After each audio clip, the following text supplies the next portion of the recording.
నమస్తే, welcome to our channel. నేను సౌజన్య.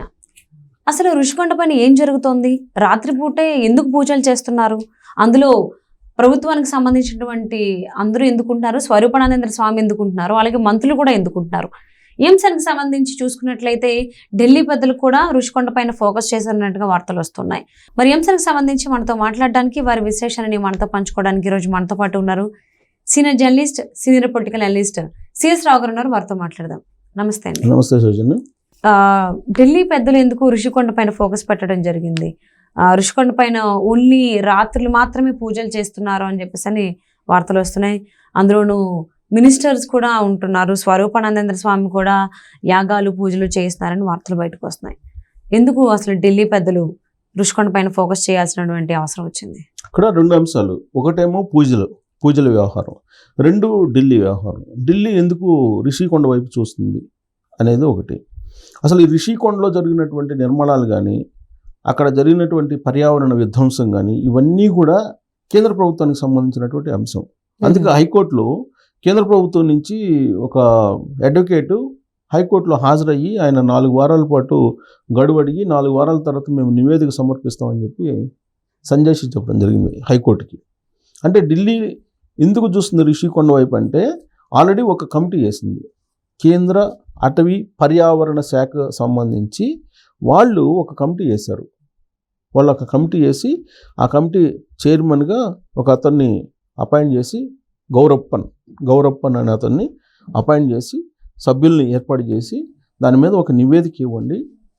Permission తీసుకున్న దానికి భిన్నంగా అక్కడ నిర్మాణాలు జరిగాయా, అక్కడ కోస్తా నియంత్రణ మండలి నిబంధనలకు విరుద్ధంగా అక్కడ తవ్వకాలు జరిగాయా అనే దాన్ని పరిశీలించి ఒక రిపోర్ట్ ఇవ్వండి అని చెప్పేసి కేంద్ర అటవీ పర్యావరణ శాఖ అపాయింట్ చేసింది ఒక కమిటీని.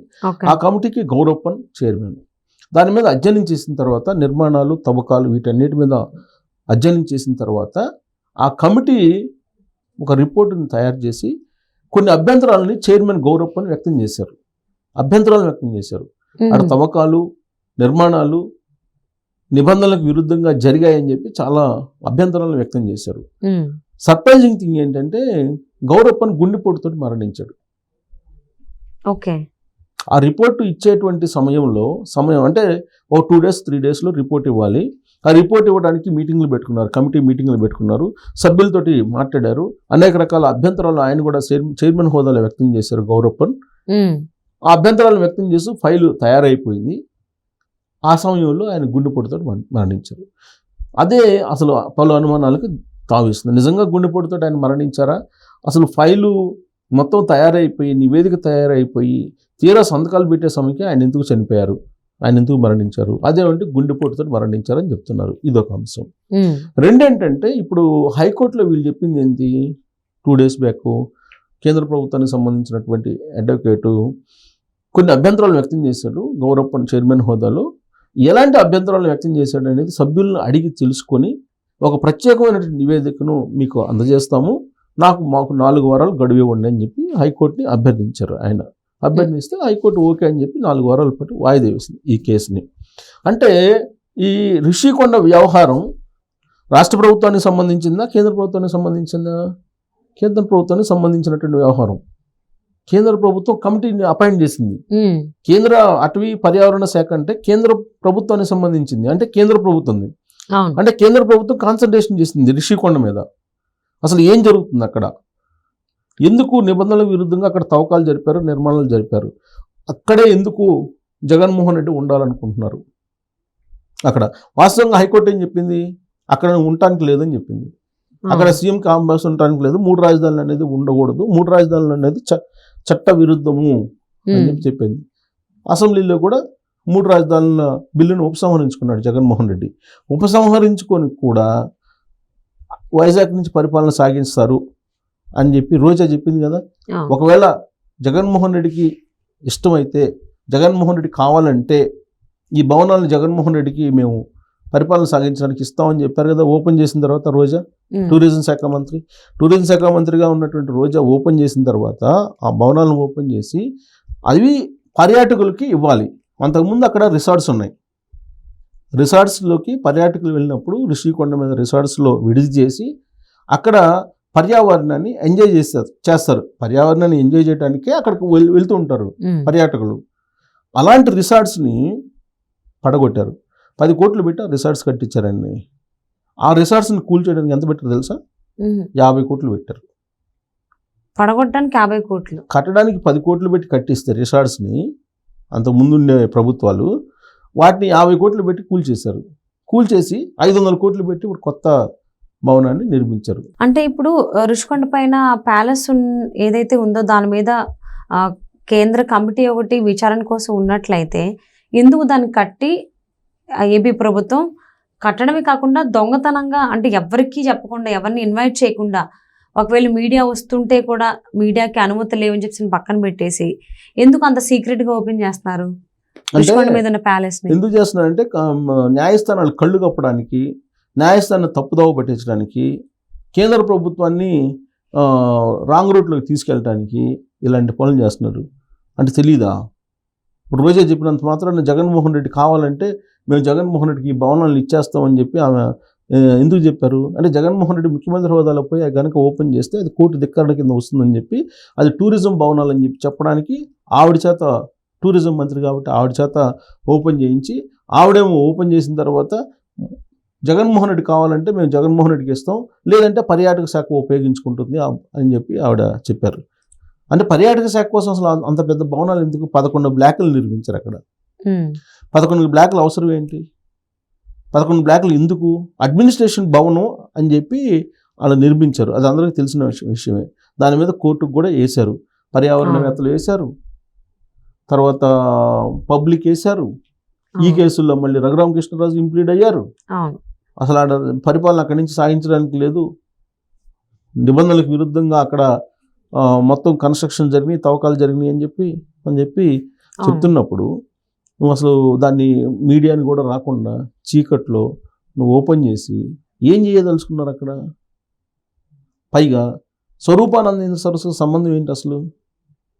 అంటే వైజాగ్లో అందుబాటులో ఉన్నారని పిలిపించుకున్నారేమో. అంటే ఆయన డైరెక్షన్లో నడుస్తుంది అంతా. ఆయన ఏం చెప్తున్నారు?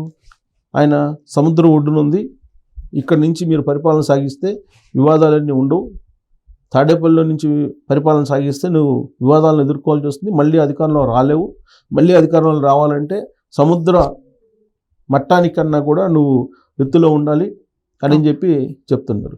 వైఎస్ఆర్ కాంగ్రెస్ పార్టీ లీడర్లు ఏమంటున్నారు? శివుడు కొండ మీద కదా ఉండేది, వెంకటేశ్వర స్వామి కొండ మీద కదా ఉండేది, జగన్మోహన్ రెడ్డి కొండ మీద ఉంటే ఏంటి తప్పు అని చెప్పి వాళ్ళు అంటున్నారు. అంటే హిందూ దేవుళ్ళతోటి జగన్మోహన్ రెడ్డిని కొంతమంది పోల్చుకుంటూ కొండ మీద ఉంటే తప్పేంటి, కొండ మీద మాకు దేవుడేనాయన, కొండ మీద ఉంటే తప్పేంది వాళ్ళు అంటున్నారు.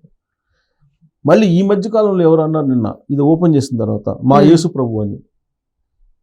అంటే వాళ్ళు ఉంటే ఉండొచ్చు, అభిమానం ఉంటే ఉండొచ్చు, వాళ్ళు భక్తి ఉంటే ఉండవచ్చు జగన్మోహన్ రెడ్డి అంటే, కానీ హిందూ దేవుళ్ళతో పోలుస్తూ జగన్మోహన్ రెడ్డిని సముద్రం పైన నుంచోబెట్టాలని చెప్పి, కొండల మీద నుంచోబెట్టాలని చెప్పి చేస్తున్నారు అనేది విపక్షాల నుంచి కూడా విమర్శలు వస్తున్నాయి. పరిపూర్ణానంద కూడా ఆయన స్వరూపానంద కూడా ఆయన ఏం చెప్తున్నారు? కావాల్సినప్పుడు ఆయనేమో క్రిస్టియన్ అంటాడు, ఆయన డిక్లరేషన్ ఇవ్వడు. తిరుపతి వెళ్ళినప్పుడు తలంబ్రాలు ఇచ్చేటప్పుడు సతీ సమేతంగా వెళ్ళాల్సింటే ఆవిడేమో వెళ్ళదు, భారతి వెళ్ళదు, ఓన్లీ జగన్మోహన్ రెడ్డి వెళ్తారు. ఆయనేమో ఈయన హిందూగా చూపించడానికి జనాలకి గోదావరిలో పుష్కరాలప్పుడు ముంచుతాడు, కృష్ణా పుష్కరాలప్పుడు కృష్ణాలో ముంచుతాడు. ఆయనకు మరి స్వరూపానంద నా ఆత్మ అంటాడు, జగన్మోహన్ రెడ్డి నా ఆత్మ అని చెప్పి ఆయన స్వయంగా చెప్పాడు కదా అనేక సందర్భాల్లో. అసలు ఇవన్నీ ఏం జరుగుతుంది? ఇప్పుడు ఆయన కోసం రాజశ్యామల యాగం చేశాడు. రాజశ్యామల యాగం చేసి ఆయన ఏమన్నాడు? ఎవరు చేసినా కానీ అది ఫలించదు, నేను చేస్తే మాత్రమే, అది కూడా విశాఖలోని శారదాపేటలో చేస్తే ఇదే ఒరిజినల్, ఇంకెక్కడ రాజశ్యామల అనేది జరగదు లేదు అని చెప్పి ఆయన చెబుతున్నాడు. ఇంకెవరు చేసినా కానీ ఫలించదు అని చెప్పి చెప్తున్నాడు. ఇప్పుడు ఏం చేస్తున్నారు? ఇది ఓపెన్ చేశారు. ఓపెన్ చేసిన తర్వాత రాత్రిపూట పూజలు చేస్తున్నారని చెప్పి చెప్తున్నారు. రాత్రి వేళల్లో ఏం పూజలు చేస్తారు? ఇప్పుడు స్వరూపానంద చేసే అన్నీ ఎలాంటి పూజలు అనేది అందరికీ తెలిసిన విషయమే. మరి ఆయన పూజలు ఫలిస్తే మరి కేసీఆర్ గెలవాలి కదా, రాజశ్యామల యాగం చేశాడు కదా కేసీఆర్కి, ఆయనే కదా చేసింది, మరి ఆయన ఎందుకు ఓడిపోయాడు కేసీఆర్? పొరపాట్లు దొల్లుంటాయి.